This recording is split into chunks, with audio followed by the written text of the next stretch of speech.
approve January 24th agenda. Do you have any changes, anything? I don't have any. Okay, we've got a motion, we have a second. All in favor? Aye. Opposed?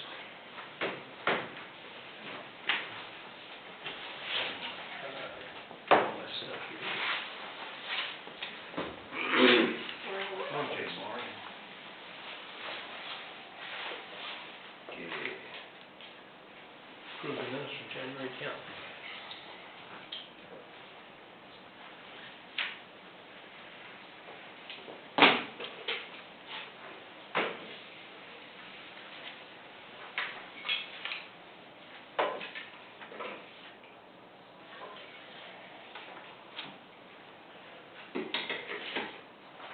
I had some calls on that storage shed. You had ventilation in the drawing, the plans, didn't you? There is heat in the sheriff's bay. But I know I was asked about ventilation, vents on it, and I told him, figure that in on the bid. What type of vents? On top of the roof, and then, just to get air circulating in it. They did not specify that.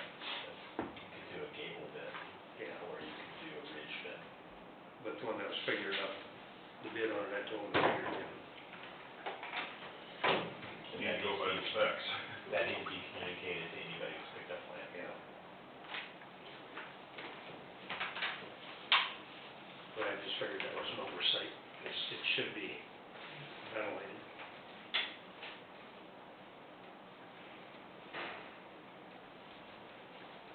So that lady on North Town, I'll have to call her and tell her to figure it out, send it to me.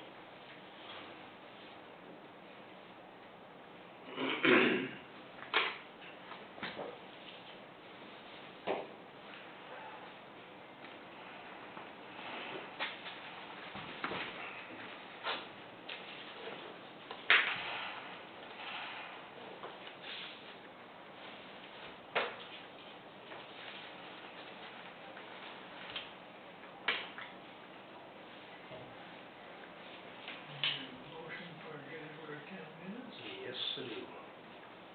I'll make that motion. Okay, I've got a motion for the minutes for January 10th, do we have a second?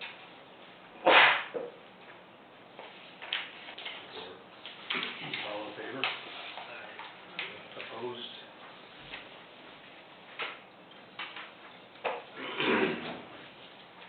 Okay, put Chris Sweeney as my own township clerk. I'll make that motion. We've got a motion, do we have a second? I support that. All in favor? Aye. Opposed? Okay, approve amendment for Quick Trip Class C retail liquor alcohol license. It changed. One of the presidents retired. They had to make a change. That's why I had to do an amendment. The president of Quick Trip retired, so they made a change on the alcohol permit, and we just have to approve the amendment to that. I'll make that motion. Got a motion, we have support. All in favor? Aye. Opposed? Okay, consider purchase of FBS precinct election scanners. You want to give a sales pitch, Michelle? Oh, we did that last time. Mark was here. Like you said, we can't update our software anymore with the current election equipment that I have right now, so I don't know what the board's thoughts were on that. I thought we got it now, then I could use it for the city and schools coming up this fall, so we could have. Mark gave us an option, we could pay for it up front, or we could have 3 years to pay it off interest free. So you wanted a notebook and a pen, right? What? You said you wanted a notebook and a pen. It's $45,000 for new equipment. $45,762. That's the trade-in with the ones that we have currently. The software and stuff like that, that's I would pay that regardless what equipment I have, so. Okay. What are your thoughts?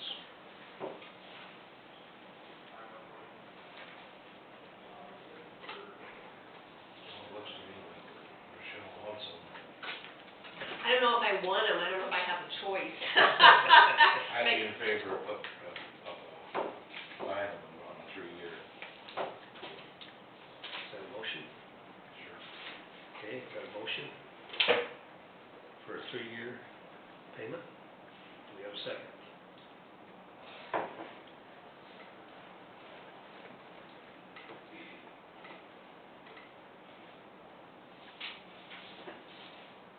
Do we have a second, or does it feel for lack of a second? What's your other option? Pay for it. Or not do it at all, and with no updates. Is your 3-year plan purchasing it now? Year 2 is next fiscal year, and year 3 is following, or starting in July? Whatever Rochelle thinks is. Suppose it's however they're in the contract. I mean, we could get them and then pay for it this next fiscal year. I don't think I have enough money in the budget this year without doing a budget amendment, but I'm gonna have to do one anyway. Before the end of June 30, so.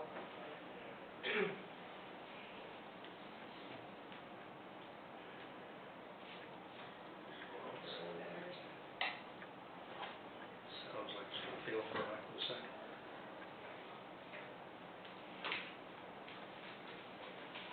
I initially was in favor of just budgeting for it next year and waiting to July to make a purchase, but I think with our ending fund balances the way they are, I think it'd be reasonable to go ahead and make a purchase now, do the amendment, and just draw on that rather than levying for citizen support. Got the balance there. So you're saying not for the 3-year payment? We've got it, I think just pay it. Well, then Jerry's dies for lack of a second. Is that a motion? That was just comment. Okay, Because this does come out of general supplemental, not general basic. That's true. do we have any other ideas? I'll second Jerry's proposal. Okay, we've got a motion, we've got a second, all in favor? Aye. Aye. Opposed? No.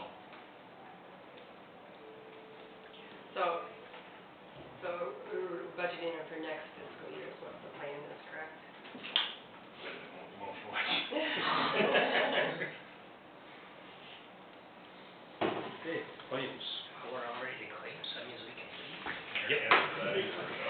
What? Is there an answer to that? That's sweet. We have Nick at 8:30. Oh, that's his problem. I just give my papers and say, here you go, enjoy some light reading. Okay, next, 8:50. I just didn't get that far out. Adjust for cheaters. What? Every time to adjust the cheaters. Or take them.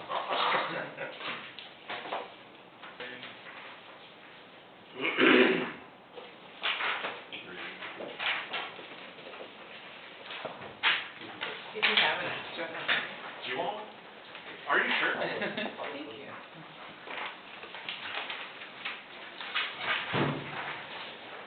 So, we have the Conservation Board fiscal year end 2022 annual report. First page is our board members and the amount of meetings. We've got 14 meetings in the last fiscal year. 12 of those were regular meetings, and then we met twice with DGR out of Rock Rapids for the design of the master plan for Willow Creek. Our staff has pretty much stayed the same. I guess with that, we are still looking for someone who would like to work at Nature Center on the weekends. We're getting extremely flexible with that, just to let everybody know. If someone wants to work just a little bit, we want to make that happen, just as long as we can get it open. And then on page 4, we get down to the nuts and bolts of it. Just different projects that were completed around the county. Willow Creek, we were able to finish another kayak access in that fiscal year period to create our water trail from the Lopes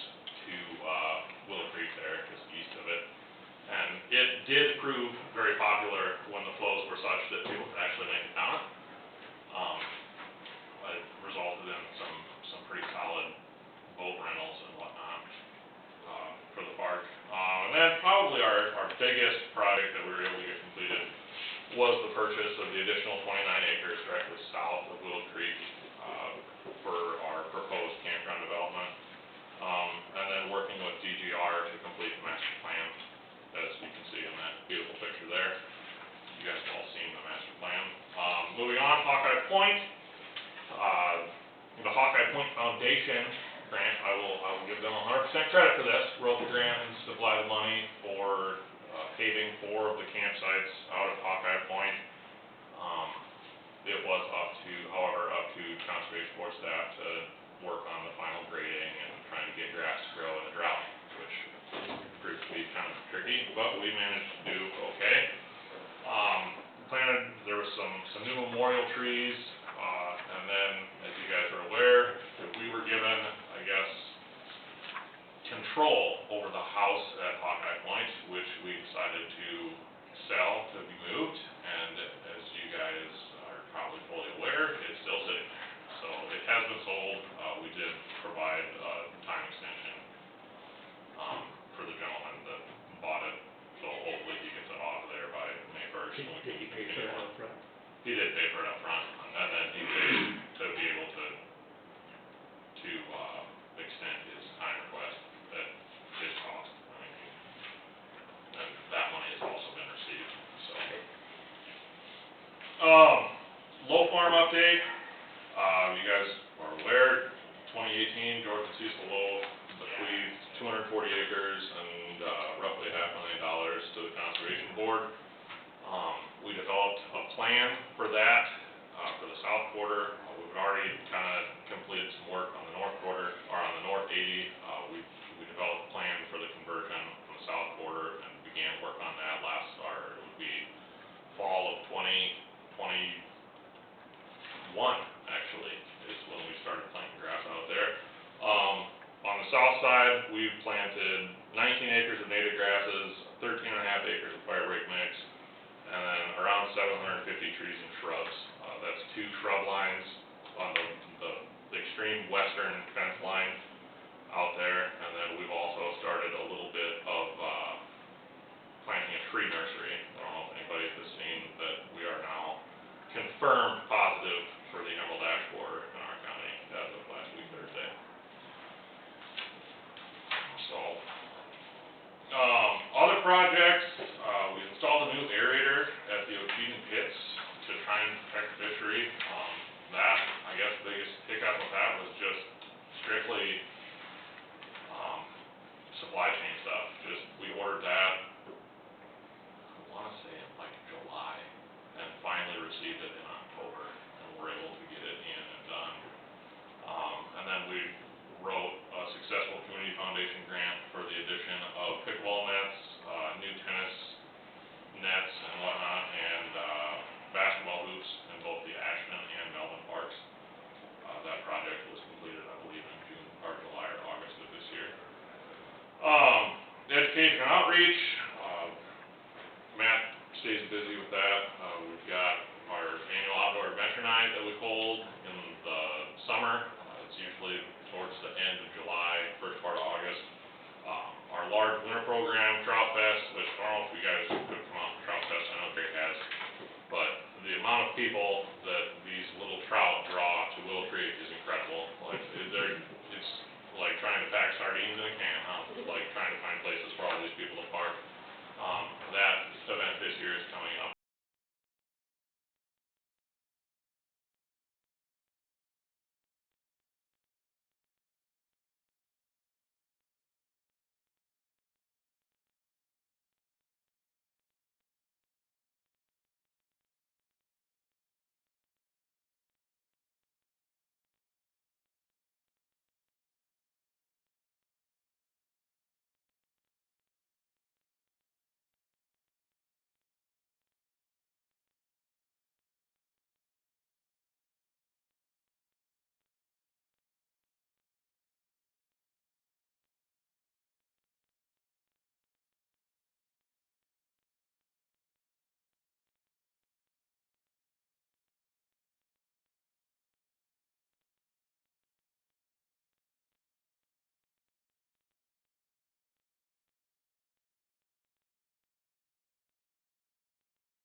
January 24th agenda. Do you have any changes, anything?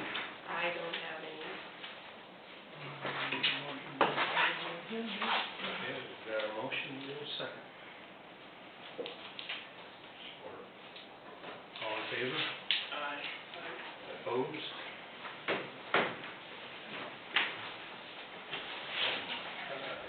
All my stuff here. Come on, Jason. Okay. Approve the minutes from January 10th.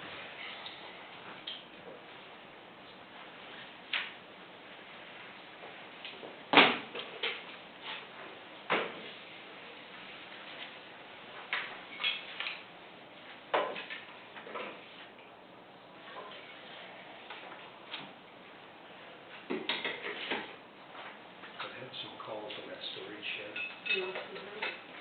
You had ventilation in the drawing, the plans picture. There is, heat in the sheriff's bay.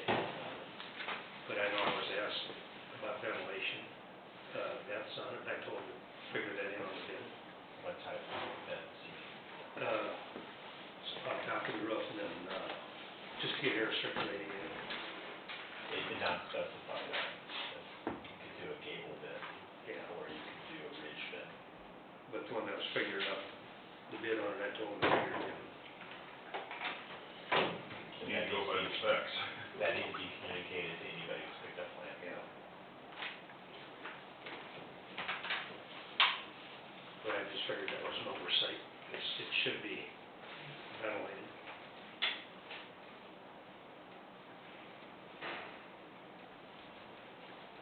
So that lady, I'll have to call her and tell her to figure it out, send it to me.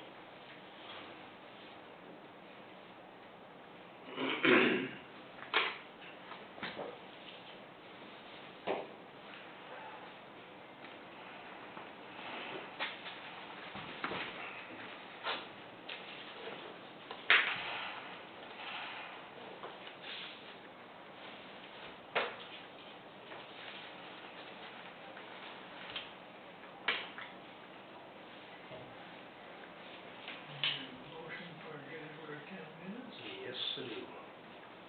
I'll make that motion. Okay, I've got a motion for the minutes for January 10th, do we have a second?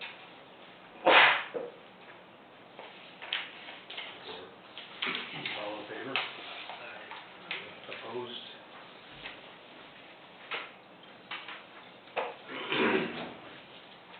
Okay, appoint Chris Sweeney as Monroe Township Clerk.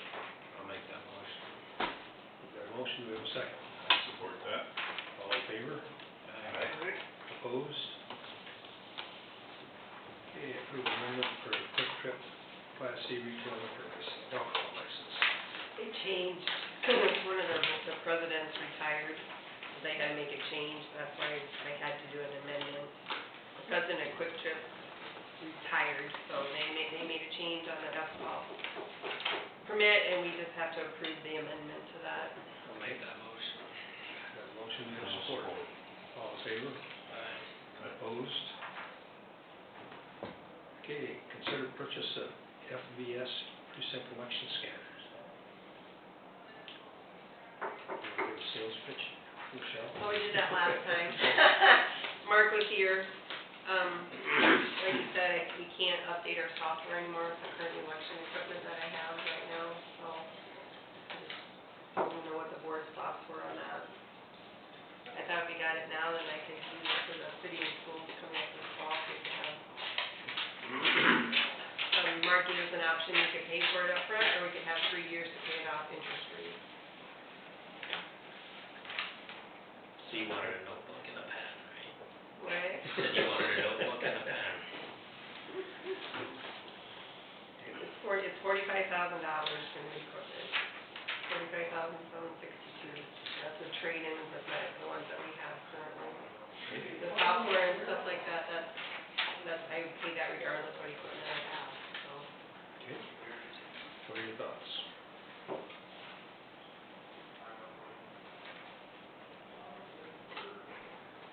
it looks to me like Rochelle wants them. I don't know if I want them, I don't know if I have a choice. I be in favor of buying them on a 3-year. Is that a motion? Sure. Okay, got a motion for a 3-year payment. Do we have a second?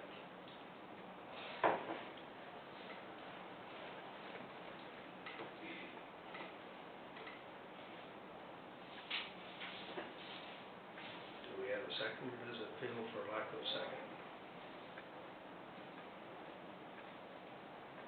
What's your other option to pay for it? Or not do it at all, and with no updates? Is your 3-year plan purchasing it now? Year 2 is next fiscal year, and year 3 is following, or starting in July? Whatever Rochelle thinks is. Suppose it's however they write the contract. I mean, we could get them and then pay for it this next fiscal year. I don't think I have enough money in the budget this year without doing a budget amendment, but I'm gonna have to do one anyway. Before the end of June 30, so.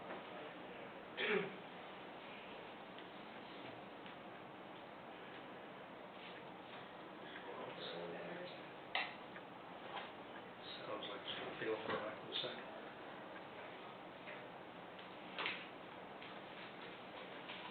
The initiatives in favor of just budgeting for next year and waiting to July to make a purchase, but I think with our ending fund balances the way they are, I think it'd be reasonable to go ahead and make the purchase now, do the amendment, and just draw on that rather than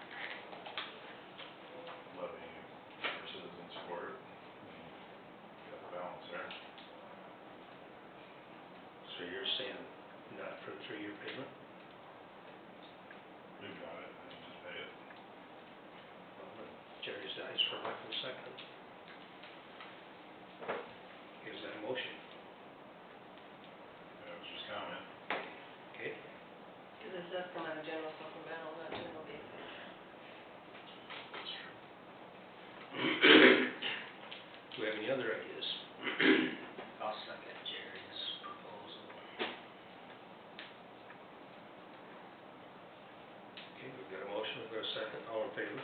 Aye. Aye. Opposed? No. So we're budgeting it for next fiscal year is what the plan is, correct? I didn't know what the motion was. Okay, claims. We're all ready to claim, so that means we can leave. Your answer to that, no. What? Is there an answer to that? That's sweet. We have Nick at 8:30. Oh, that's his problem. I just give my papers and say, here you go, enjoy some light reading. Okay, Nick, 8:50. I just didn't get that far out. Adjust the cheaters. What? Maybe time to adjust the cheaters. Or take them off.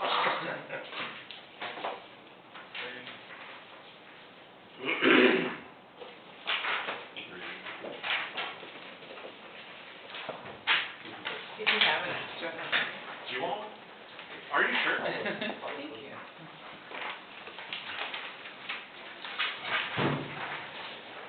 So, we have the Conservation Board fiscal year end 2022 annual report.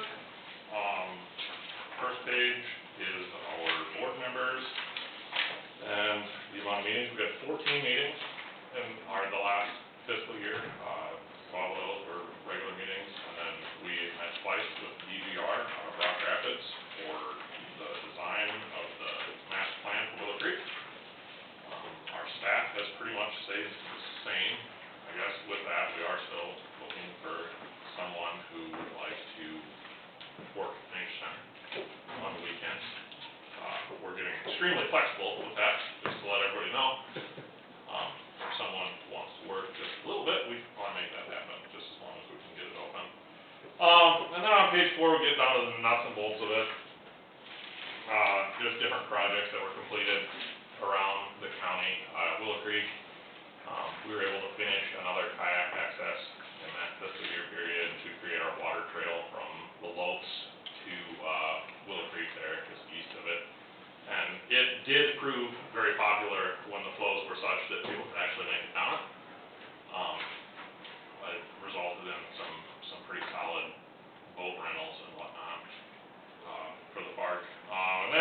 probably our biggest project that we were able to get completed was the purchase of the additional 29 acres directly south of Willow Creek, for our proposed campground development.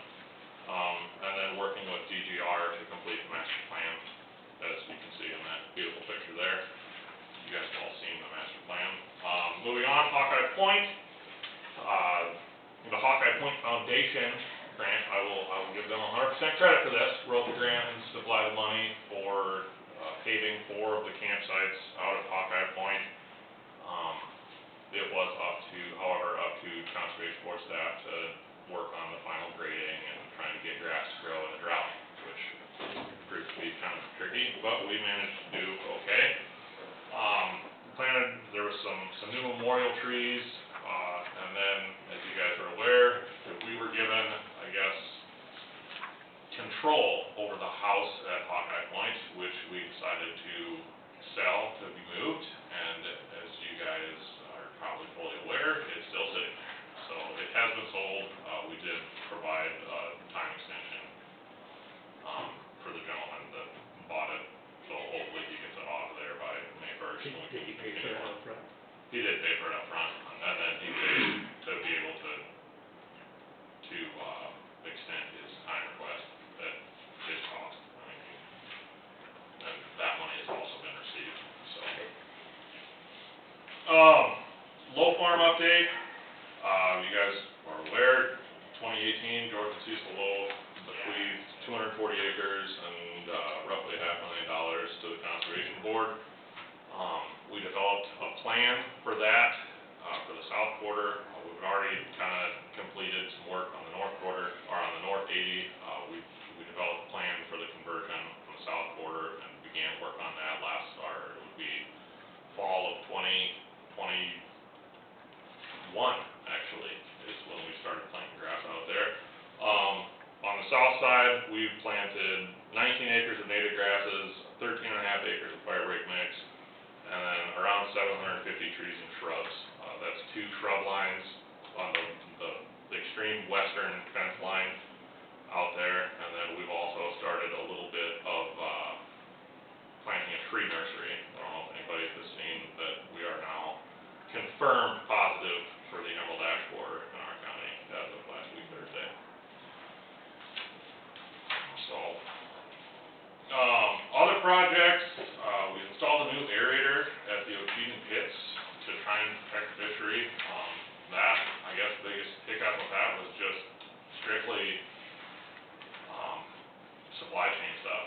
We ordered that, I want to say in like July, and finally received it in October, and were able to get it in and done.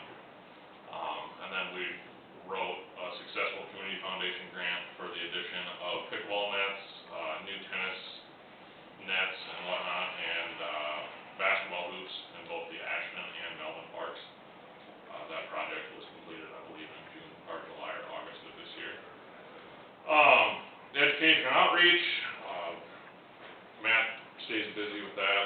We've got our annual outdoor adventure night that we hold in the summer. It's usually towards the end of July, first part of August. Our large winter program, Trout Fest, which I don't know if you guys could come out to Trout Fest, I know Gary has, but the amount of people that these little trout draw to Willow Creek is incredible. Like, it's like trying to pack sardines in a can, huh? Like trying to find places for all these people to park. That event this year is coming up.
4th.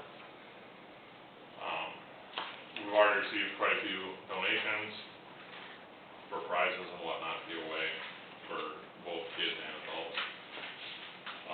Then we move on to list properties managed by the Conservation Board totaling 1,855 acres.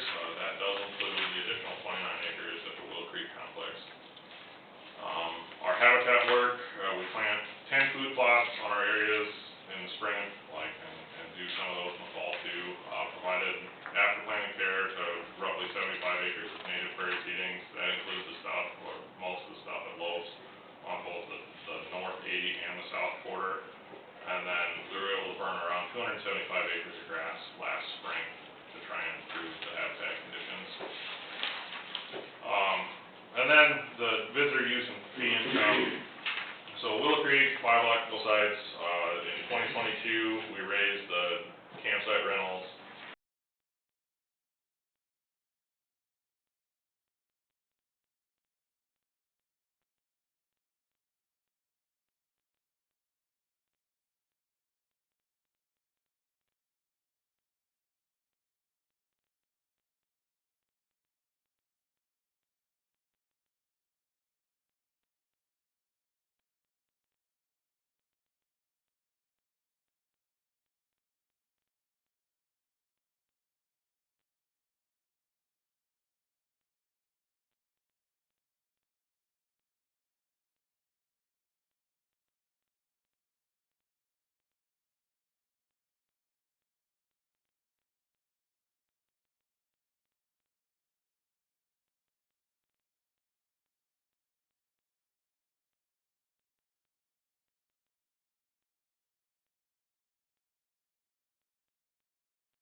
on February 4th.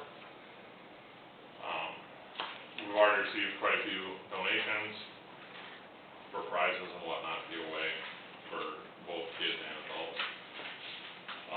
Then we move on to list properties managed by the Conservation Board totaling 1,855 acres.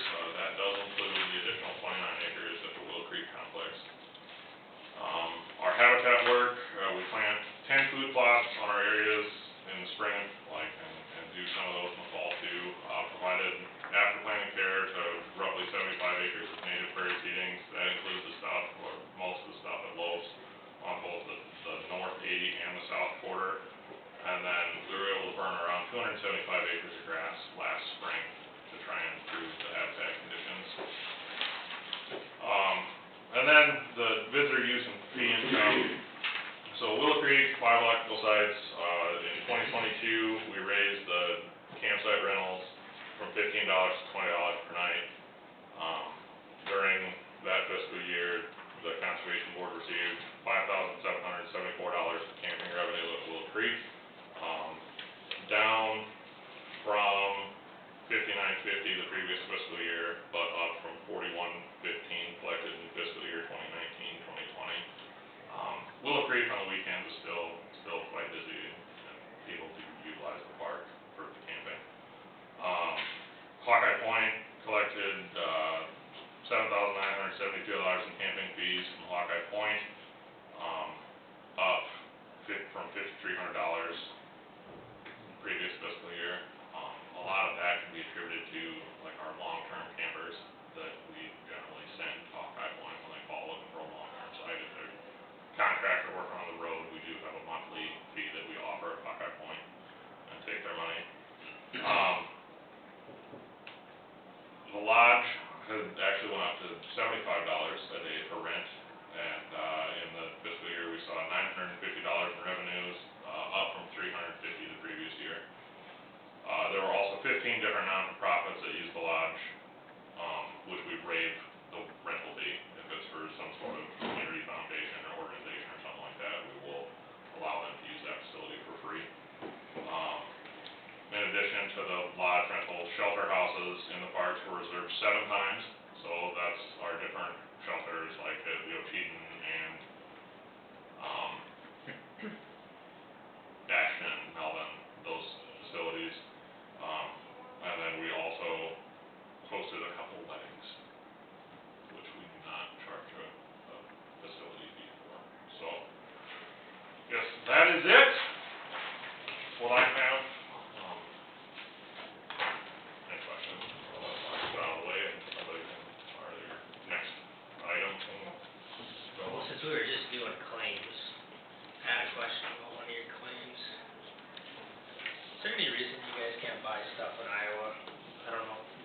go to Ryan's to go get stuff certain things.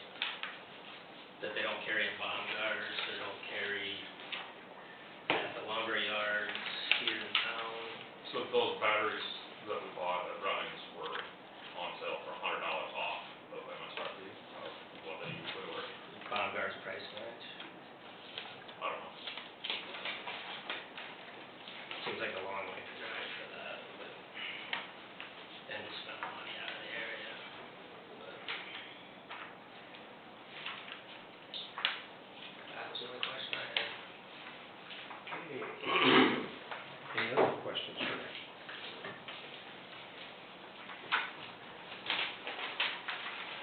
See you at 9:30. Yes, indeed.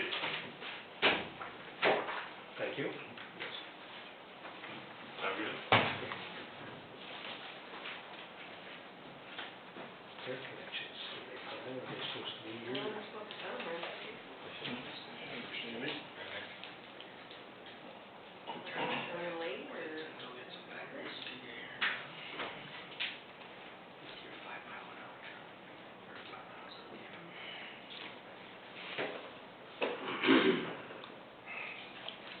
Probably finish our claims all day. Yep.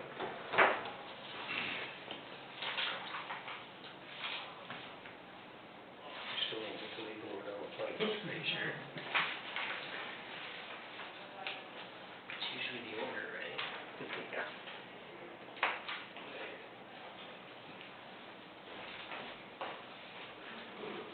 Unless they run late, we just call and confirm that they're running at 9.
Did the motor break?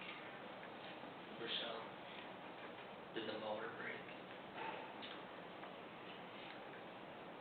The windshield cracked in the mower. It's ready to go in the back window. Ew.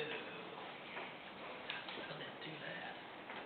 Reggie was backing up, and I don't know what else happened, but it shattered. Gotcha. Is that glass or is it plastic? Glass, I think. Yeah, probably glass. For And $1,000 bucks. And I didn't turn it into insurance, because our deductible's $1,000, so I just paid for it, so. He felt really, really bad.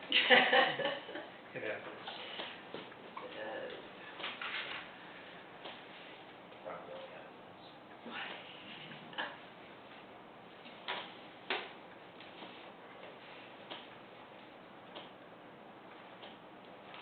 Did they put in for that? No, he put it in.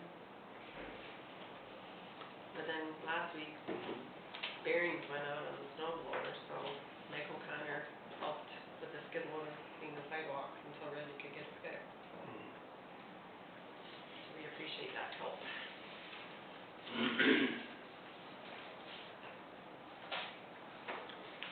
Anybody else have any questions on the claims? Otherwise, I will take a motion. House water services claim 1225. Make a motion on that. Support. All in favor? Opposed? Steve? Make a motion on the rest of the claims. Okay. No support? Got a motion and support. All in favor? Aye. Opposed?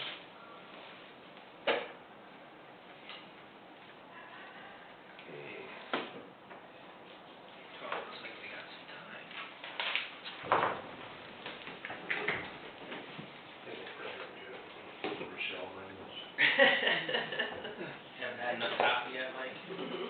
No, not yet.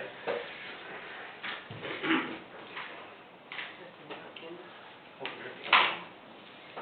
That's what I was looking for.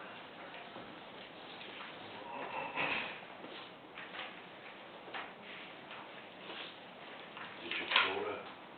Yeah, we did this weekend, we had lots of fun. Yeah, we had lots of fun. Where does it quota? Well, we went to Minneapolis, we went to the Best Western Plus Hotel instead of Great Wolf Lodge. And Is that connected with the? it's like 3 blocks away from the mall. They had a nice pool and McKinley's 9, she said this is better than Christmas presents, so coming from her, that came a lot because she loves her presents. So the girls are already talking about what we're gonna do next year, so I think this might be an annual thing, buying gifts, we'll just do that, so. That's awesome. Yeah, and the kids had a blast swimming and going on rides and Really, after a point, what do you give them? Yeah. they can't even tell me what they won. Which at that age is kind of surprising. Yeah, and I was a little worried at Christmas because what I got her really wasn't a toy, but that's her favorite thing, she wears it all the time, so I was the one there too. Trevor's kids had fun and little Charlie was sweetheart and slept 12 hours and had enough time at night and Oh, I already moved now, thanks, Mike. Now that you brought the pot. You can have the rest. Why? no, we haven't got anything for that yet. February just doesn't work for us. Thanks, everybody, I'll pass on the rest. Did you guys decide? That was the one. Yeah. Well, for this grandpa. And dad, if you gone that much. And that's February, right?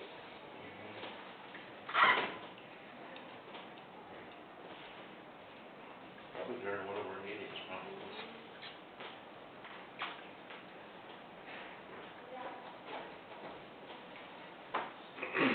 I can tell you a little something about budgets that we were informed of yesterday, that the state made a mistake on the rollback. So the rollback was supposed to be at 54%, and they certified it at 56%. So there's state legislation, I'm not for sure, we're gonna have to redo our valuation, so they will drop. I don't know if the state will, make up the difference or not. They should, but then someone said we wouldn't know until the middle of February what they're gonna do, well, that's a little late, because townships are already holding their meetings, assessor and, EMS has to have their budgets done by the end of February. I have to have our first publication, our first public hearing has to be March 7th, so that means I have to have it to the paper by February 17th. So it's kinda late. How'd they mess that up? I have no idea. It's with the residential and multi-res. Chantry's working to see how much that would change our valuations, but like Boone County said it dropped theirs $32 million. Granted, we don't have $32 million to have in valuation, but, that's a lot. Yeah, that is a lot. I figured that out, that's $112,000 out of the general fund, if their levy's at 3 at the max, so.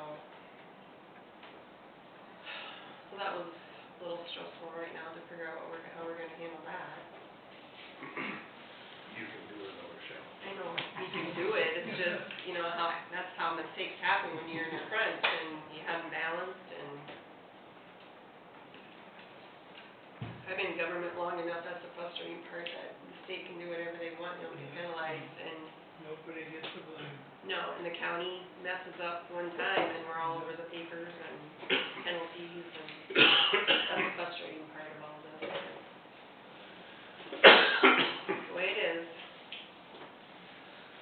So, Was there any discussion about the meeting that I had about Kansas? He says, should you update him on that? No, I didn't. Should we, or should that be on the agenda item? That might have to be on the agenda.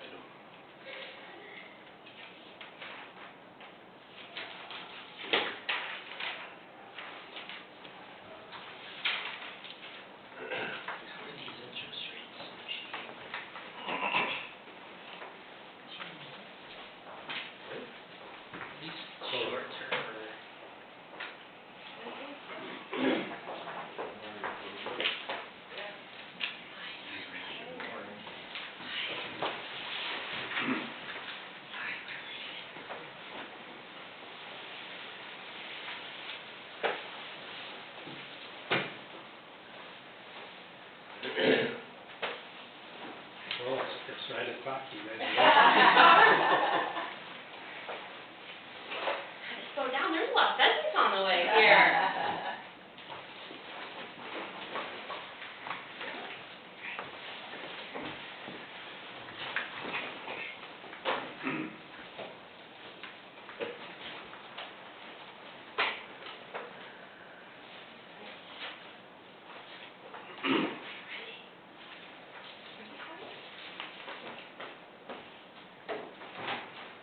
I know how much more I like to be center of attention, so I'll move over.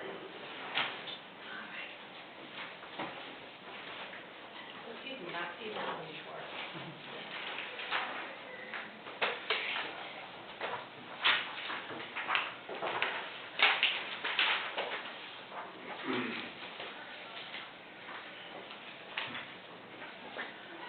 Alright, well, good morning, everyone. I think we've met before, but I'm Melissa Lear. I'm the CEO of Care Connections of Northern Iowa, the Mental Health and Disability Service Region for Osceola County. We also have Marley Christoffel here. She is your service coordinator for Osceola County. Marley also covers Clay County as well. So, wanted to come and update you guys on, we finished out our fiscal year 22, and so wanted to come talk to you guys about our annual report, what's been going on, some of the statistics, research, things that we've been doing, but have a lot of really good outcome information from the last year, so that's kind of what I'm going to focus on today while I have you here. And then we'll also have Marley talk and give updates. I know we're running a little bit behind. What's your next agenda item? So I know my end. 9:30. Okay, I'll go quick. Okay. So as you can see, our annual report is here. I'll kind of go through the pages that I think have probably a little bit more information to them.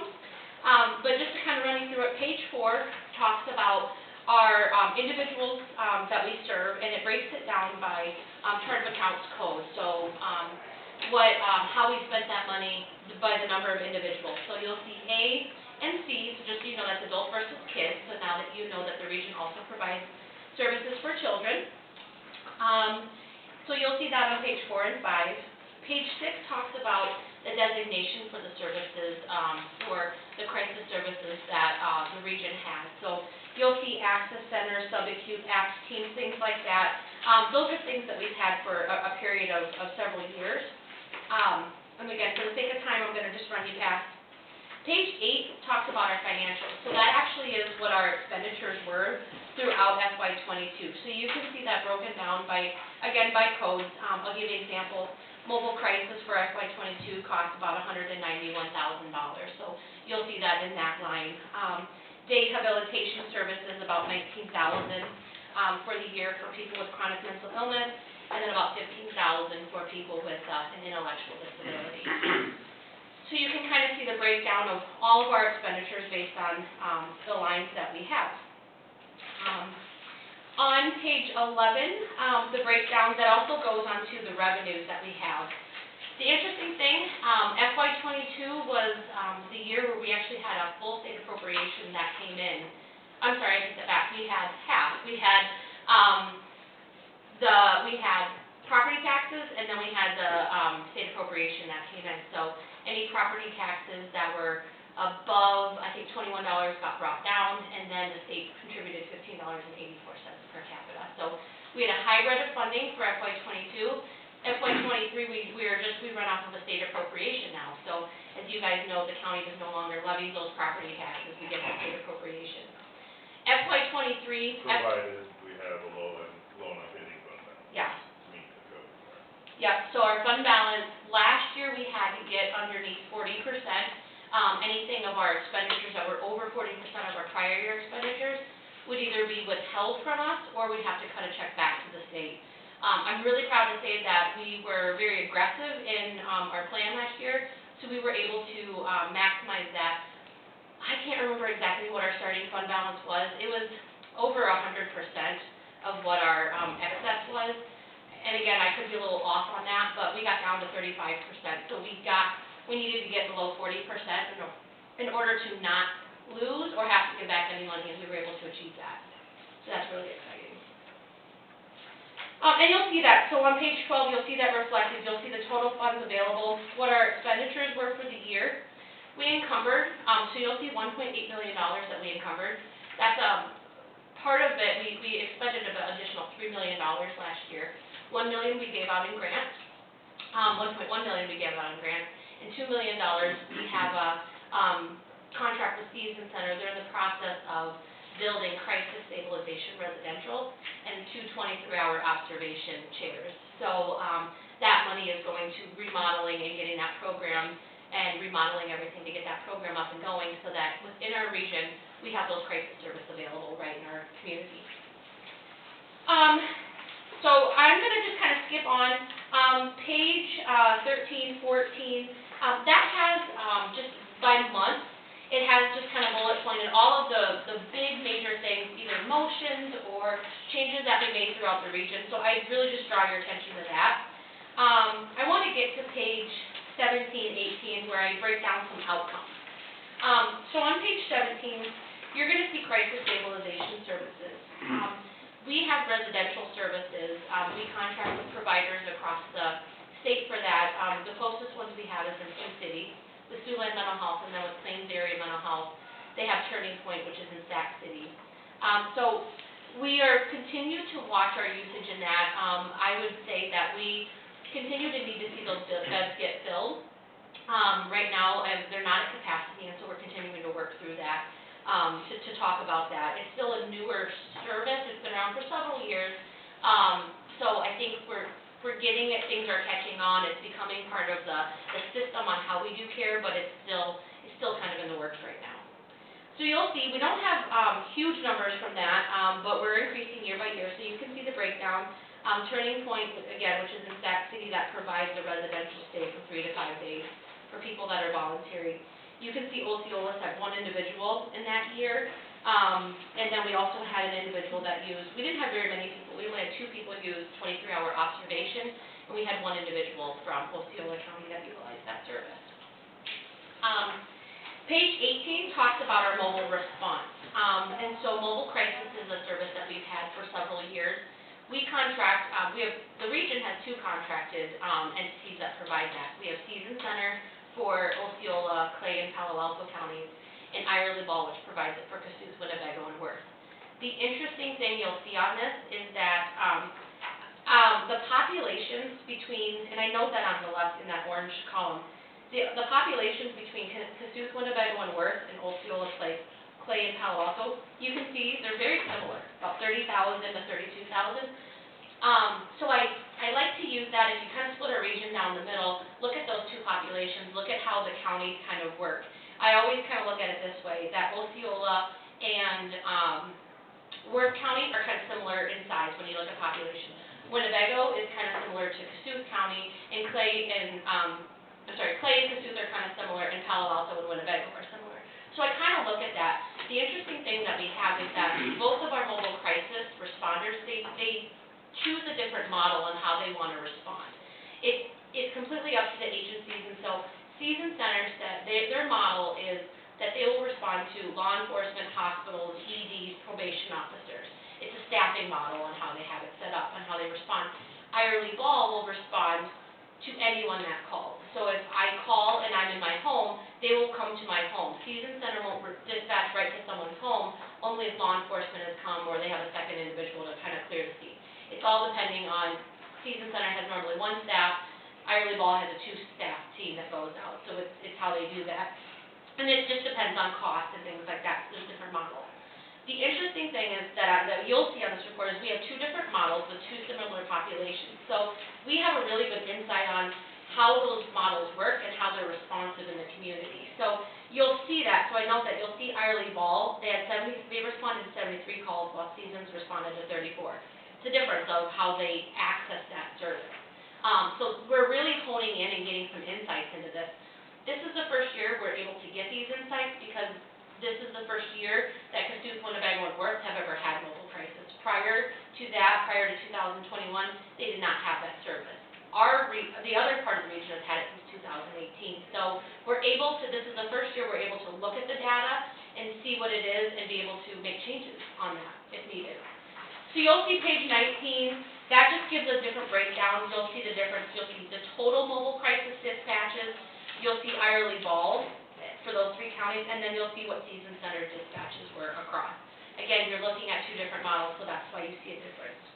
You're gonna also see on page 20, the counties are dispatched. So how individuals were dispatched out, how many dispatches per county. You'll note Osceola had 1 dispatch, Osceola and Palo Alto County. I look at that and think that we have some work to do here, right? And so we can talk through that, we can walk through it. Every county has a culture in there to access services and things like that. So we see that there is work to be done in Palo Alto and Osceola. And by looking at this and by being able to see the data, we've already started that work. We're working with our providers, we're talking through them. I can circle back around to that too. You can see on the bottom of 20, you can see based on location. Page 21, you can see the calls by, we had 107 total mobile crisis calls throughout FY '22. You can see how they come in by the day of the week. I'll be honest, there's not, from what I saw last year, there wasn't much significant about the days of the week. At this point, Thursdays, I guess I would think that last year's data said Wednesdays and Thursdays were higher than most days of the week. You can see it by caller age, and you can also see it by gender there. And then on page 23, you can also see the results in the calls and how that worked.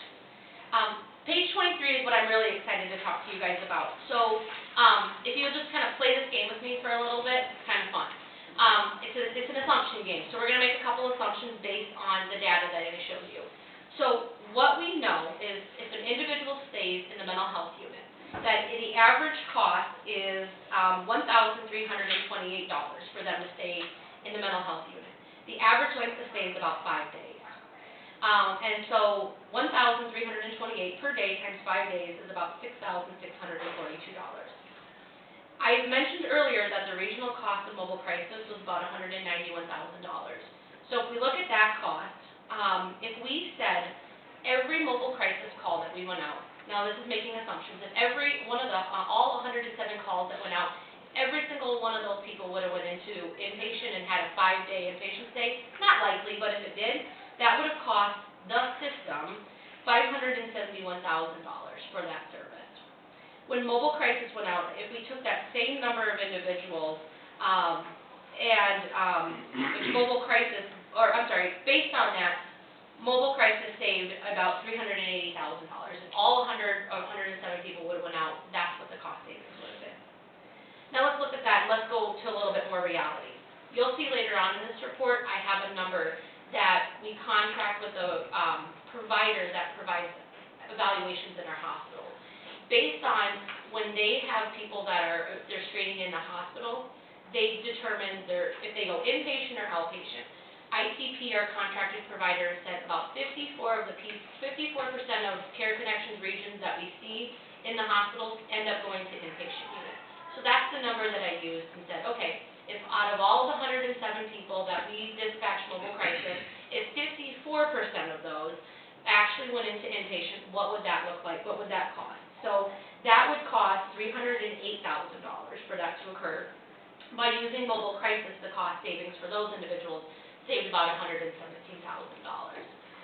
So again, those are assumptions that we have made. You'll see that on 23 written out, but on 24 you're going to see the grid kind of so you can see how that looks on how we did that. And I'm happy to slow it down and talk because I know I'm running really fast right now. Page 25 is another way to look at that information. So I broke it down based on the counties and the way that the counties were dispatched to. So, you know, you saw earlier that Clay had like 32 dispatches, right? So their cost savings looked higher. Again, we noticed that Osceola didn't have a lot of dispatches. So the one dispatch we had, I made the assumption that that person ended up not going into the inpatient unit. By not going into the inpatient, this could be what the cost savings are. So you can see kind of across the board where that is. You can see the work that we need to continue to work on here. I'm going to take a second real quick. I know I'm running out of time, but I'm going to ask if you guys have any questions on that. Okay. If not, I'm going to jump on to page 26. 26, these graphs right here, this shows in our regional in our regional jails, we contract with ITP. Sorry, that's the other CEO in the other region. We contract with ITP to provide assessments in both our jails, and any regional hospital that wants to be part of that can be part of that. I'm talking about jails right now, but while I'm on the subject, Osceola Regional Hospital is in the process, and I don't know if they're finalized, but Osceola Regional Hospital is going to sign up and utilize ITP, which is the regional contracted provider, to provide those assessments at Osceola Regional Hospital. They were utilizing Avera, they're a Avera affiliate. I think what they have seen though is that what ITP, which is Integrated Telehealth Partners, when someone comes into their emergency room, they can go through telehealth, they can see a psychiatrist. So it gives them the specialty doctor that Osceola County may not have that specialty doctor. So A, they can see that specialty doctor if they need inpatient or they need any kind of level of care. The nice piece to ITP is we also pay for the care coordination bed fines, so that it takes that work off of our hospital. So our nurses and our ER docs no longer have to sit on the phone for hours or days looking for a placement. We contract, and so their care coordination team immediately starts going out and looking for those beds.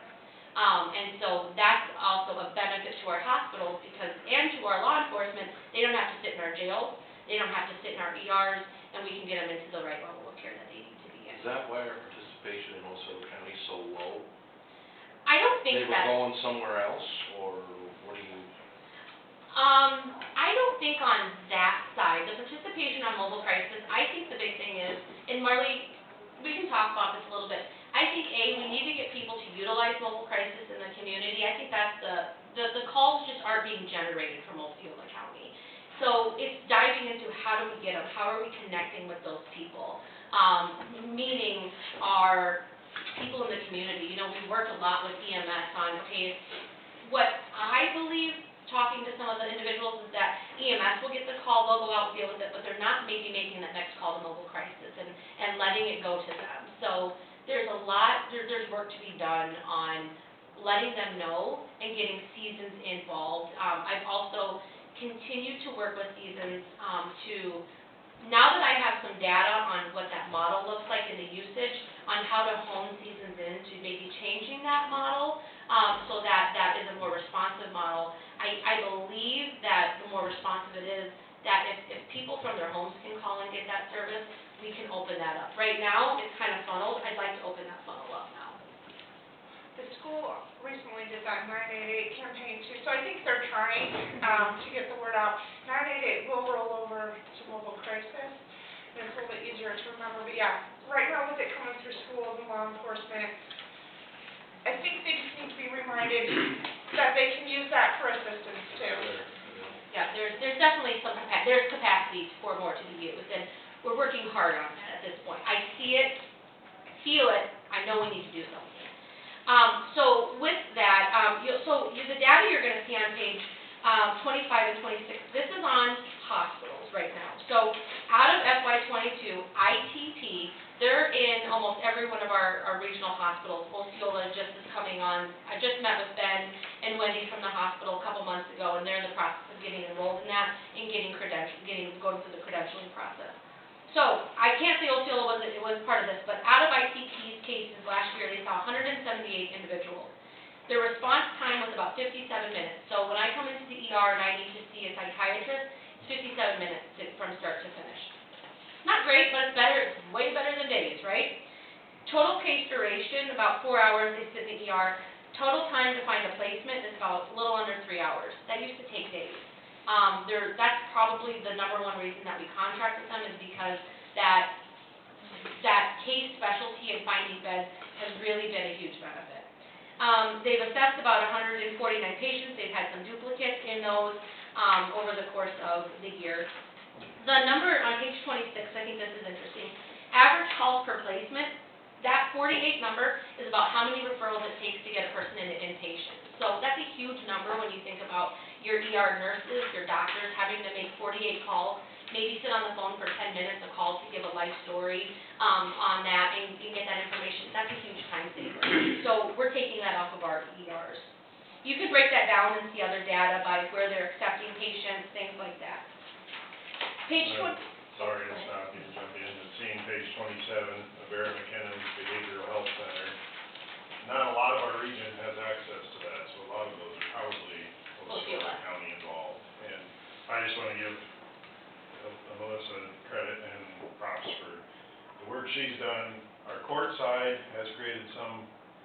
has a different view towards Veronic Mental Health, our behavioral health center, and what they expect from them than what Care Connections and what we have for our regional population. They've come to butt heads, some at risk of losing the contract for the Veronic Behavioral Health Center, and Melissa's worked hard and tirelessly to try to get the two sides to both see the need for it to be there, and yeah, the other side has reasons for the stance they've taken, but it put in jeopardy all of our residents having access, and they're continuing to work on that. I can't say it's a done deal, I think.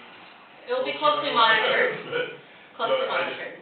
seeing that number reminded me that needed to be decided. She's worked hard on our behalf to make sure we have access to a site that is certainly beneficial to our county versus some of the others, so. She's not just focusing on the big counties and the ones away from here, because we're the small one up in the corner, so. I just wanted to point that out, sorry to interrupt. No, you can give me accolades whenever you want. I'm so humble. No, thank you for that, though. But yeah, we have been working really hard on that. There's been a lot of involvement on that, and it's something that I will continue to monitor and have it followed up on frequently. Our evaluations in jail, so we also use ITP in our county jails.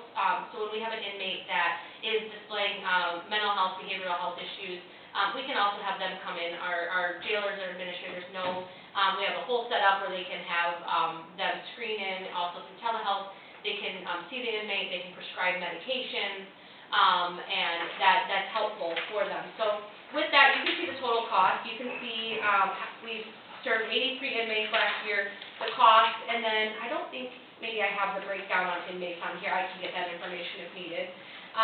But then you can see, again, the cost of our jail medications as well. So if it's a mental health medication, the region will pay for that. If it's a physical health medication, that's onto the county, but we are trying to be as responsive as we can for any of those mental health needs that the region would take over the cost of those. Page 30 talks about some of the things that we were doing as far as, we're really doing a lot with our law enforcement. Last year, we had a training in April to kind of introduce the concept of CIT, which is, what is it? Crisis Intervention Training, thank you, I was losing it for a second. Crisis Intervention Training, de-escalation tactics for police officers and things. Really excited in March, we actually have, the gentlemen that you see on here, they are part of documentary Ernie and Joe Crisis Cops. We have them booked for March 20th to the 24th. They'll be in Cassuth County, and it's a 40-hour CIT training that is free to all of our regional officers. The region is paying for that training, which is a cost of about $4,000 for officers. Any of the hotel stays that they need to stay because it's a 40-hour training, meals, lodging, we are taking all of that off, so our counties don't have to pay that cost, and our sheriffs don't have to pay that cost, and so that we can incentivize our law enforcement to get trained. We know it's going to be hard because taking 40 hours off of a rural law enforcement is going to be difficult. So even if, I'll talk to the sheriff, even if we need to help make up or figure out how we can, if we have to take off-duty officers to come in and fill, helping offset some of those costs, we're willing to do whatever we need to do to ensure that all of the officers get trained. So there's information on that. Page 32 talks about our impact grant. So I'll just draw your attention there. I talked about we spent $1.1 million in impact grants. So you can kind of see down the list of where we went. Osceola Hospital, I'll pull them out. They received $50,000 towards facility renovation startup for Osceola. Is really doing some cool things. I really enjoyed the relationship I've had with Osceola Regional Hospital. Watching them develop their behavioral health unit, they did a community needs assessment, understood that, behavioral health is something that the hospital would like to get more involved in. It's not something that's going to make them any money, but it's the right thing to do for the services in the community. So really trying to work with them on specialties, how do we work with them, talking to them through different incentives and things like that. So it's really been an exciting time for them.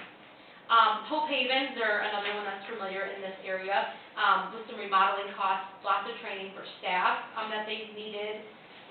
Let's see, ISU Extension for facility improvements, Spencer Hospital for parts of mental health remodel, which will benefit Osceola as well if they have some individuals here and there that receive training. Sibley Ambulance also received $60,000 for transportation for patients. And so part of that is because we do realize that in this community, your EMS really does get called out to do those and to be responsive. And so we did visit with Sandy through the ambulance, and so she wrote for that, and so we were able to provide that so that, and I shouldn't say it's not an ambulance, but it's a transportation vehicle. So if someone does need to be transported to the hospital or anything like that, we're not blaring with the whistles and everything like that. It's a more low-key, but it also provides them the ability to get the resources that they need, and it's a safe vehicle that has the medical resources needed. So a different way, I thought that was really cool that Osceola County had said, we want to provide care in a different way, and we don't need it to be so medical, but we need to also make sure that we have that component. So that was really cool, and actually, that kind of kicked off some other counties kind of doing that, and for the region to say, hey, let's do that in other areas, so let's maximize our county resources, let's surround them with this vehicle and things like that, because again, it can be used for mental health, but we can use it for other things too, which is great. And then Palo Alto Zero Suicide, it says Palo Alto Zero Suicide, but our board, I love our board challenged them and said, hey, if we're going to do it for one, we do it for all. So they did teacher appreciation kits at the end of last year, beginning of this year. All of our regional hospitals and school, including Osceola, all our teachers got, and all school personnel would have got a little kit that said thank you with a local gift card, with some resources and things like that for mobile crisis, just a way to get that in their hands as well. So that takes us through a lot of the information. I know I'm over, so I'm going to ask if you have any questions, and do you care if I give Marley, take a couple more minutes and just ask if Marley has any updates? I had one Okay. question. Do you have a breakdown of services by county for the information on pages 4 and 5?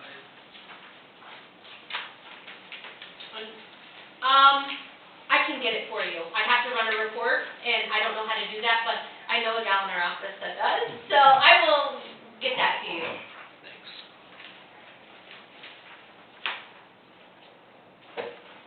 And you're talking about the how we broke down the, Yeah, because it's just broke down by region, and I was just Okay, you curious want- as to what services were provided here. perfect, I can get that to you. Along with the jail visits. Yep. Thanks. Yeah, I'm surprised I didn't put that on there. Now that I look at it, I think, I don't know why I didn't do that, but I can get that for you, yeah.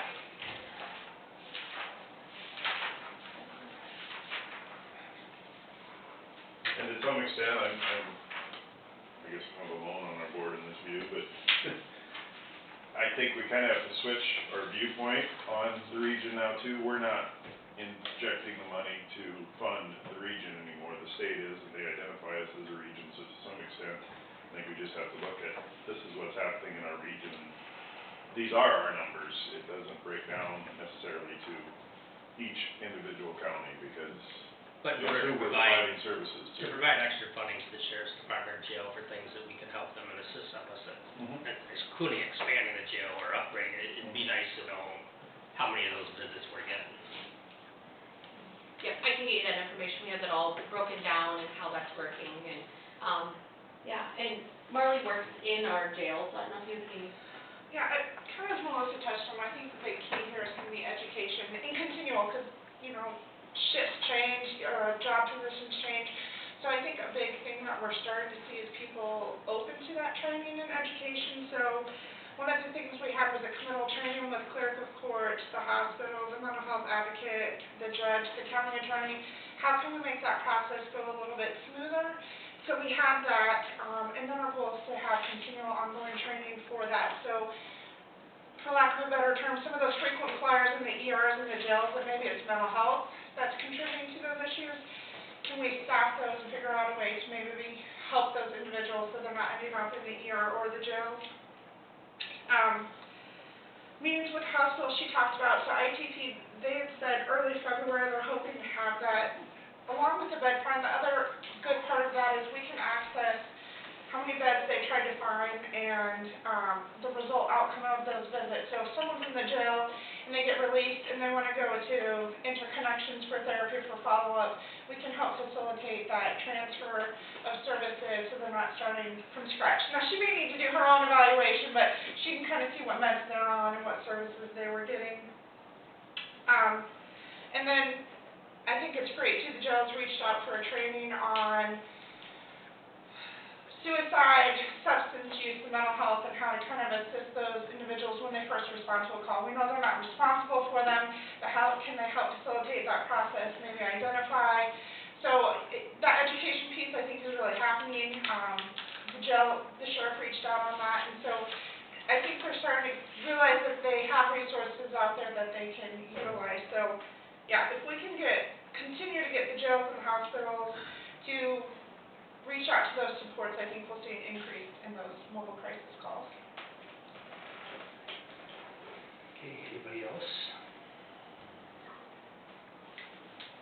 Perfect. Well, and thank you. If you guys have any questions, anything, feel free to give me a call. And like Jason said, I look at it, when I was hired to be the CPO of the region. And so I look at the region as a whole and looking at how we can provide things and what we can do. And I've been really, really excited to look at the work that we've done.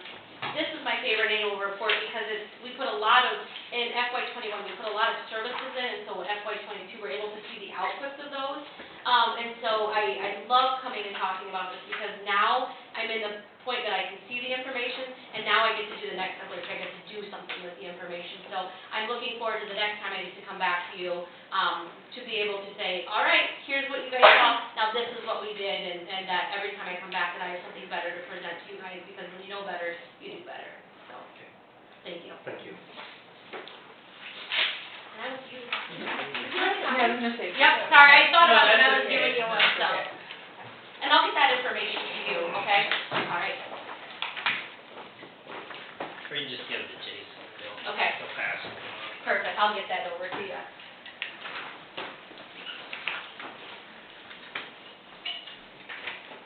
You want to tell Nick to come in? You want to tell Nick to come in as your own? I think he may be in the recording, maybe.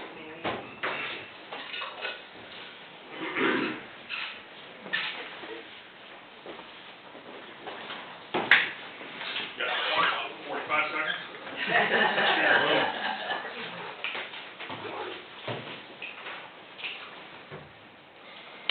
All right.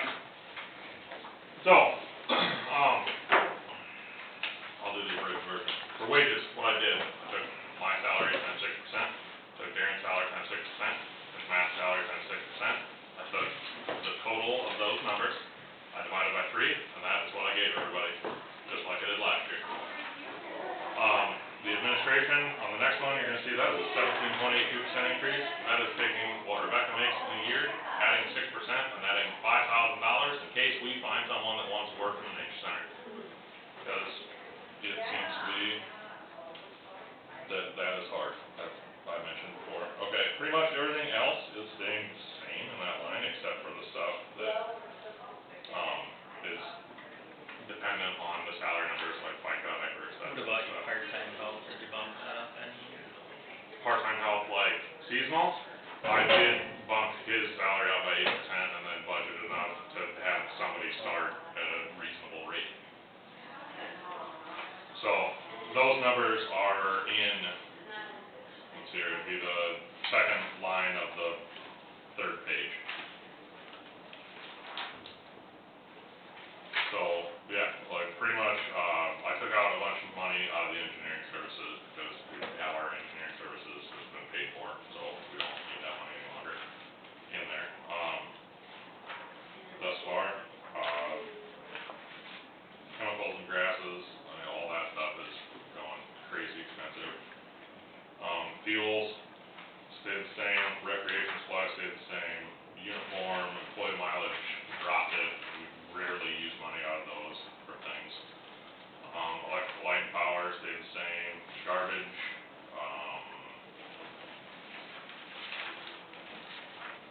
I bumped the truck, that's one up $500, cost of doing business. Machinery and mechanized equipment, $10,000 instead of the $23,000, not projected to have to replace any equipment, that would just be simply for fixing equipment. The one that is going to probably create a conversation will be the motor vehicle line, $65,000. Currently, what I have is a 2021 F-150 with 26,000 miles. I have a 2020 F-450 with 25,600 F-150 with 137,895 miles, a 2006 F-350 with 146,000 miles, and then the Dinosaur, which is a 1985 Chevy C3500 diesel pickup with 149,222 miles. That is the one that is probably creating the most problems for us at this point, and that is the one that I would like to replace. It is our pump truck. We use it on prescribed fires, and we use it as a mobile power washer to clean our bathrooms in the summer. It is nice to have a vehicle that has the pump on it all the time, instead of having to mess around and bolt it on and wire it, and then unbolt and unwire it as needed. So, I have $55,000 in that line item to replace that pickup. From what I've talked to several people, it is really, really hard to find a used one right now. And as I say that, there's currently a used one sitting in Motor Inn in Spirit Lake. It is a 2019 Ford F-250 regular cab XL 4-wheel drive, single rear wheel with an aluminum flatbed on it with 50,000 miles, and they want $47,000 for it. So the other thing that we are finding out is that Ford, which would be our local dealer, no longer offers really much of a fleet incentive. And from what I was told by the salespeople is that there are people that ordered trucks from Ford back in like August, and Ford has not accepted the bill yet. So they don't know when they're going to see those. Relaying information. So, Has that vehicle been with conservation since it was new? the 85? No. The 85 is an old Forest Service vehicle, similar to, I think Gary said the Melvin Fire Department has one. The town of Melvin have one. And then it would be a brother to the old search truck that used to belong to, I don't know if it's the emergency managers, that was sold on bids 5-6 years ago. Because for an 85, that's not a lot of miles. The problem is it's 37 years old. I understand that. And I understand. But for the cost of you're not using it that much. I mean, so it probably would make more sense to swap it out off another truck. I just questioned them about how many miles, and you said max about 2,000 miles a year you put on it? We'll use it for fire, and then we'll use it for, I don't have the pump truck on it, so it's not the handiest thing to bring around. But it does get driven. Yeah, Jerry, I would say 2,000-3,000 miles probably. Do you need that many trucks? Well, this is one for every full-time employee and one for the seasonal driver on Mo Parks with. And then we have the pump truck. My comment when we talked about it at the meeting is, I don't think we need a brand new truck. I disagree, you can find them. Williams got a 2018 3/4 ton Chevy for about $25,000. I'm 100% on board with buying a used pickup. I am. I'll sit here and agree with you. For this application, does it need to be brand new? Absolutely not. I don't think. It's just that I'm relaying what I was told by the people. I did look at some of the the Purple Wave auction stuff. I've glanced around at that, trying to find stuff, and there's Does some Papic, stuff out there. It's does Papic have anything going on in other stores? not that they have offered the information on. It's definitely something that we can keep looking into. I would look into that. At this point, it kind of becomes a bit of a challenge, because, we're budgeting for July at this point. So, looking for pickups right now doesn't do us a whole lot of good, because we don't have the money to just go out and buy them currently. So, it's just something, we can go down any avenue that you guys are willing to go down. For the type of miles and stuff you put on, I'd like to see it, do some looking for a used one. So, that's fine. I That's just my personal thought. I think, at this point, from what I've been told about the fleet service stuff, we're gonna be way time ahead to do it that way than try and wait for somebody to build a pickup, so.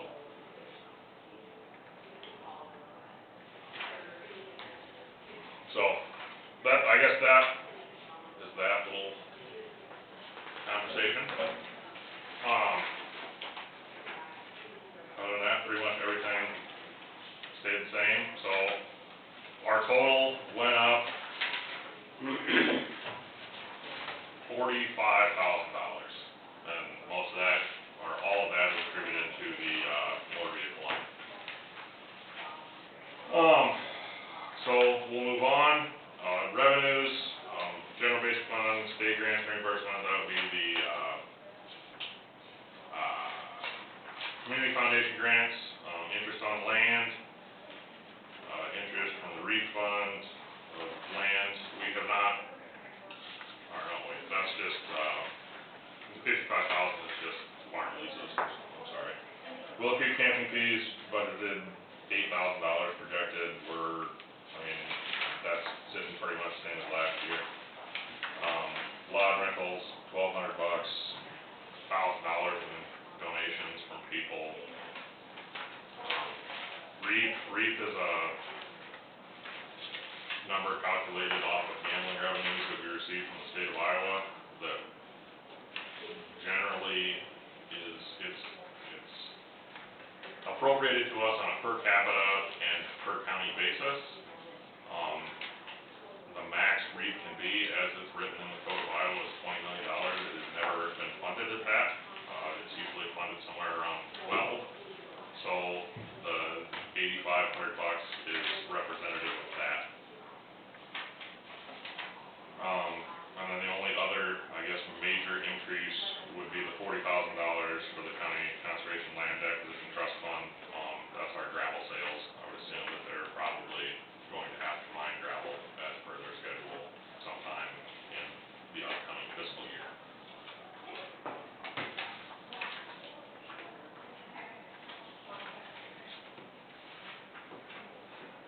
Questions on that one?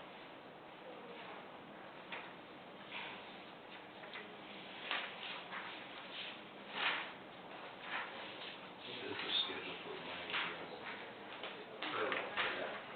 Didn't they just mine last year?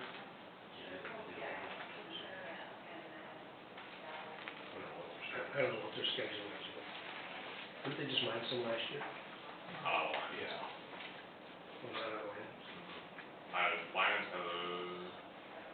Linens hasn't been done for, it wasn't past summer, it was the fall before, I believe. I guess I'll need to watch to see how big a pile they've got there. Thomas Pitts is the heat. So, then the other one, weed commission, everything stayed the same. Total $6,155.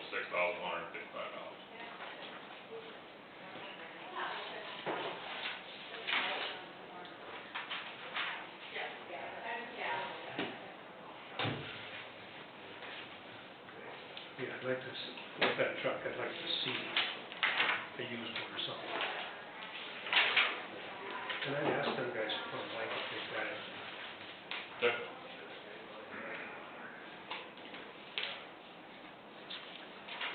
Appreciate it, thank you.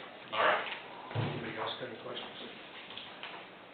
I went over my 45 seconds.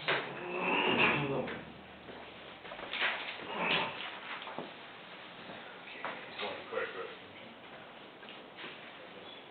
Did you cover the weed commissioner budget too? Yeah. Must have zoned out. Well, that would take about 45 seconds. Probably less than Okay, and, okay, what's this next?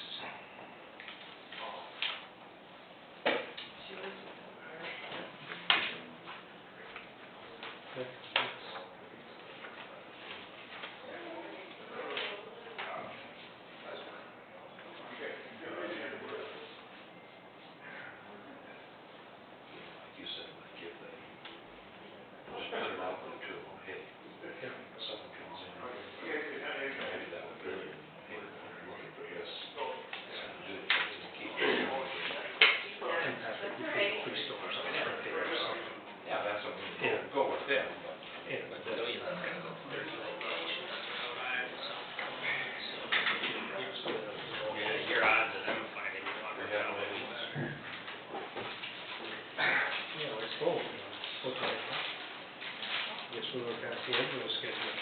Morning. Morning. So is she here? She was. Well, we'll ask her next. Are these guys next, or was it Andy? It's Sandy, but I don't know what, I know she's talking to Marley and, Okay, let's Well, just you want do us to, let's do want them to come in? That's fine. Let's just do you guys. They walked down the steps, we thought they were done. Oh, no. Sandy's that's right. Let's do the fair quick. You need to go to non-departmental, yeah, non-departmental. They are, I need colored tabs. they're on page 8 on the Use his glasses. non-departmental That too. tab, What page? go to page 8. On the bottom of page 8 and page 9.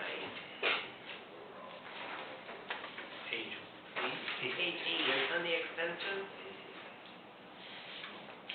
See fair and 4-H club. Yep. Am I missing something, or is it all the same? Says fair, Yeah, 4-H clubs. yeah, And then, yeah, that's what I said, all this. yeah, I didn't increase it, I didn't know what the increase was, plus the same as well. Page 8, Page 8. the non-departmental. I did, I had to go to non-departmental, because they're fair, and they're 99, Department 99. Well, what's your pitch, Steve? No, fair last year was super well, they had great weather, we had great crowds. As far as improvements, we spent close to $29,000 on improvements last year. We painted the Great Plains building, we painted the open class building, we painted the roofs of those buildings. We built something called recognition patio. We got the flagpoles in the middle, I don't know how many of you've seen it, but we sold bricks that people have their names etched in, and it turned out very nice. So that, Commercial building. commercial building, yeah, we painted that, that's right. That was about $10,000. Redid the windows. And they reputtied the windows, we redid about everything in that building. I don't know if you heard, we're trying to work with the museum people in town to make a farm shed museum there instead of at the city park. It's been kind of a slow process, but we think it's gonna happen. We're just gonna use about half the commercial building for that, and then the center will still use for our commercial exhibits during the fair. So, as of right now, we might change, but it's coming together fairly well. Good. That building will be 100 years old in 2024, and it was originally built as the Osceola County Ag Pavilion.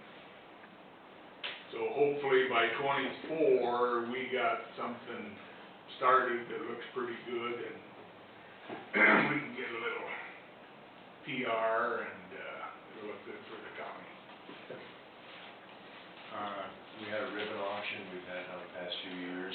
Total money that was brought in was $63,000.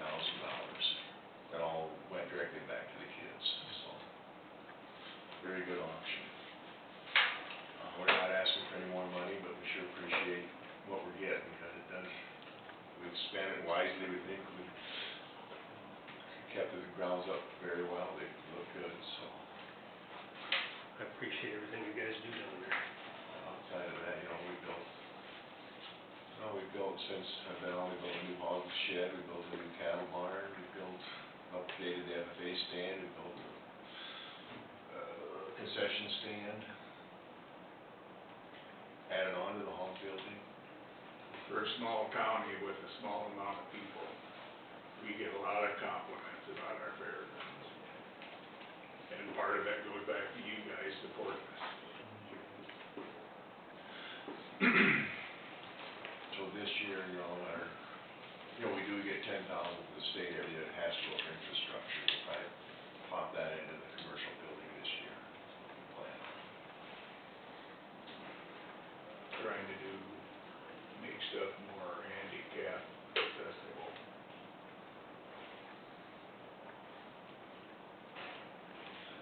This year we have, our Queen of Little Miss contest will be Wednesday, Thursday night night we plan on a rodeo. Friday night we got a tractor pull, and Saturday night we got our demo derby and figure eight races. Quite a list of things going on. Wrestling. Wrestling. Yep, and we have wrestling too. Professional. TV stations are coming. Not really. I was gonna say, were you gonna wrestle then? Knowing we're not riding any bulls. Scott missed the midgets the last time, but he wants to see it this time. Yeah. Had to leave the grandstand, they come back and everybody's cheering and going nuts, and I go, what happened? Well, I missed it.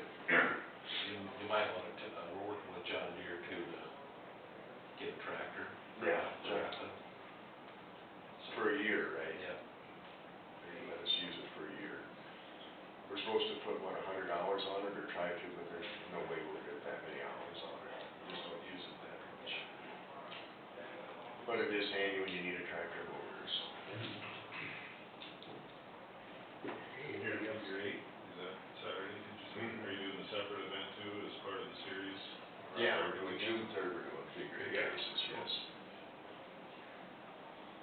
Kevin Wells will have a couple horse shows out there during the summer. Dairy show. We're gonna try and do the tractor ride car show again. That was the end of June. Our camping. That stays pretty busy, not fully busy, but we probably, it's paying for itself kind of. I didn't bring the sheet, but we have quite a few campers there during the summer. Yeah, The 2 weeks during the fair, it's packed the whole Yeah. time, so. It's a little hard to collect once in a while. Yes. I'm not sure how you go about it. I know at the lakes or whatever, you pay in advance. Talk to Nick, see how they do it. Anybody else have any questions? Do you guys want to hit these guys up for tickets? Oh, yes, forgot, Saturday night, Round Elvis coming to town. We're already going. All right. Tickets are $50 a piece with the supper you get. And it is fundraising for the Ag Museum. Last year we did it, we raised right at $14,000.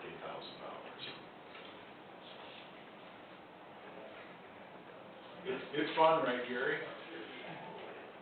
I had fun last year. I know you did. And you were a trapper who? Old bar. Old Bar. Old Bar the Trapper, yeah. So if you want tickets, ask me afterwards, or these guys maybe have them, I don't have them with me. I don't. I can get your name down. I got some in the pickup if you really want. It'll be a good meal. And,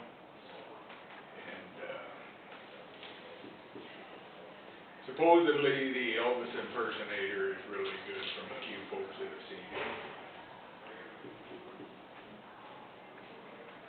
Okay, any other questions or comments? Thank you, guys. All right, thank Thank you. you. Thanks. And maybe you don't get many compliments on this, but, and people griping, but you guys are doing a hell of a job on the roads this winter. You don't hear that probably very often. Don't tell the engineer that. Tell that guy downstairs. No, I got no complaints whatsoever. Good, thank you. Sunday morning, I mean, when it needs to be done, they do it, and that's great. I guess it is most of the time, it's not a compliment. Right. I got a couple this year, but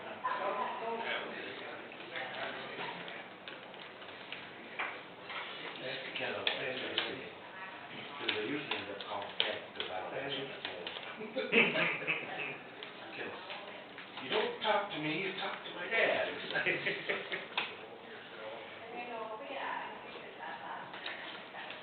Her hearing's about as bad as mine is. It should be right after the meeting. I try to keep them in order for you.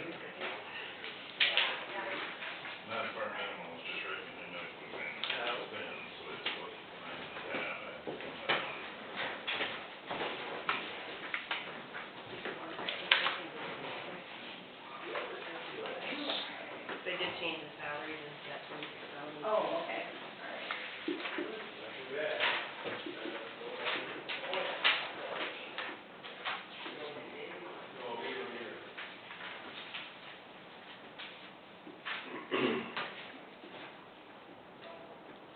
So, oh, you'll have a copy of that. I didn't know if no one came back with anything. I'm not heard anything from Okay. her, but I gave So, yeah, I just reached out to, the Bureau of EMS and told them what was going on, and they were able to, get me this information. So, it does appear that the tax levy will, can pay for the wages. So, I'm not really for sure. On my sheet, I have the total wages, and that's with, FICA, IFRS. I can't remember if I had insurance with that or not. And that was $177,930. So this is all pretty new. We're not really sure how it is. We know we can move a lot of stuff over there. Rochelle and I kind of, had some figures that we were able to move. She said that the utilities can, is that correct? Okay, And that's how I took it from that So, code, we can't, all right, general operations of it, we can't all right. switch over But the there.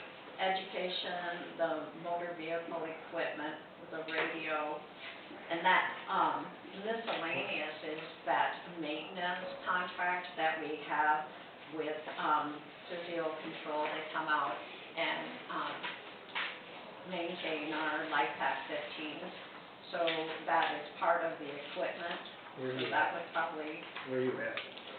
Sandy, where you at on here? pardon? Where you at on this sheet? Oh, I am down here on 499. It's a miscellaneous, She's on page 3, yeah, Okay. it's great. 447, that miscellaneous for 8,030. Were you able to add up those expenditures that we did? Yeah. That we circled? Yeah, It's still the way we talked about it, right? We can't use it, or we we can't? can, we can. We can use it. We can use salaries, so then I switched salaries back into the EMS trust fund. And you gave that to Nolan, that reminder? I don't know, did you give it to Nolan? This is the letter we're talking about? Yes, Yeah, this is what yeah. Sandy got, where it says No, we I can. But it was Honestly, dated I the didn't, 21st. I thought he had his own. I thought he 2022. probably, that's why I asked you guys, this is what I received. When you have that. I don't, We had it in January, this was out that no one knew about, that the Attorney General, the Assistant Attorney General This is gave from, an yeah, the opinion assistant, yeah. that we can take salaries out of there. You know, Nolan was gonna ask, the Assistant Attorney General, Yeah, I don't think the state auditor's office was correct, they must not communicate, they must not have gotten this. yeah, That's how my take on it, I guess. yeah, yeah. I don't know. Mm-hmm. So the only thing that I did not take out of, that I kept in general basic, just so you guys know, is I kept on page 2, I kept office supplies of $2,420 in the general basic. I kept postage of $300, I kept employee mileage of $125, telephone of $2,500, Mm-hmm. But, and then the PCC billing of $20,520. I didn't know yeah, if we can take we were that out or not. down here, what was it, in that second or third paragraph, it says, and this just might be for those 28E agreements, is what they're talking about. It's, it states that, it's in that first paragraph, that, salaries for EMS or payment for services of independent contractors providing EMS services on behalf of the county. So I didn't know if that's a broad statement, or was that just for the 28E agreement?